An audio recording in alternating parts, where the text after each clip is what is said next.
Bonjour, dans cette vidéo nous allons revenir sur quelques éléments de base de la géométrie. Il s'agit de la vidéo 15. Nous allons tout d'abord commencer par quelques rappels. Tout d'abord, les droites et les demi-droites. Alors, qu'est-ce qu'une droite? Une droite, c'est en fait une ligne, une infinité de points. C'est une ligne qui ne s'arrête jamais. Quand on considère un point A, il existe une infinité de droites qui passent par ce point. Par contre, si on considère deux points A et B, il ne passe qu'une seule droite par ces deux points. La droite qui passe par les points A et B est notée AB entre parenthèses ou BA. Rappelons une définition, des points alignés sont des points qui appartiennent à la même droite. Une demi-droite, quant à elle, s'arrête d'un côté et est infinie de l'autre. On note donc cette demi-droite, ici AB, on met un crochet en A puisque la droite s'y arrête et une parenthèse en B à droite puisqu'elle continue infiniment vers B. À vous de compléter le cours. Ici, on voit que les points A, B et C sont alignés. Le point C sur la droite AB. On notera donc C appartient à AB, avec le symbole ressemblant à un E. Par contre, le point D n'appartient pas à la droite AB, donc on écrira ce E barré.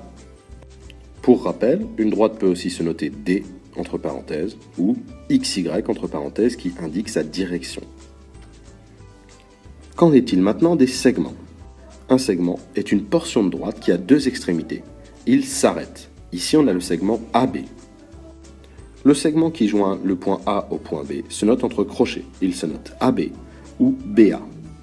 Attention, quand on note AB sans parenthèse ni crochet, il s'agit de la longueur du segment AB. Enfin, je vous rappelle que ce qu'on appelle le milieu est un point qui est situé sur le segment à égale distance des deux extrémités. Je vous laisse compléter la partie de cours sur les segments, longueurs et les milieux. Une des manières de trouver le milieu d'un segment est de construire sa médiatrice. La médiatrice d'un segment, c'est une droite qui est perpendiculaire à ce segment et qui le coupe en son milieu. On peut la construire à l'équerre et à la règle, avec l'arc équerre ou au compas. Pour voir comment on fait, je vous laisse vous référer aux vidéos qui figurent dans votre feuille de cours. Revenons un peu sur les différentes positions que peuvent avoir deux droites entre elles. Tout d'abord, deux droites peuvent se couper. On dit qu'elles sont sécantes. Et si elles ne se coupent pas, eh bien, on dit qu'elles sont parallèles. Deux droites parallèles sont deux droites qui ne sont pas sécantes. Enfin, deux droites qui sont sécantes et qui se coupent en formant un angle droit sont dites perpendiculaires. Je vous laisse compléter le cours. Quelques remarques cependant. Pour tracer les droites perpendiculaires, on peut utiliser l'équerre, le rapporteur ou l'arc équerre. Et on dit que quand trois droites ou plus sont sécantes en un même point, elles sont dites concurrentes. Terminons enfin par le cercle.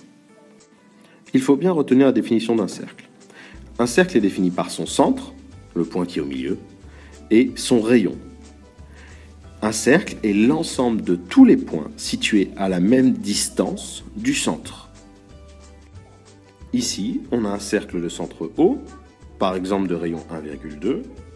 Le point A est sur le cercle, donc il est à la distance 1,2 du point O.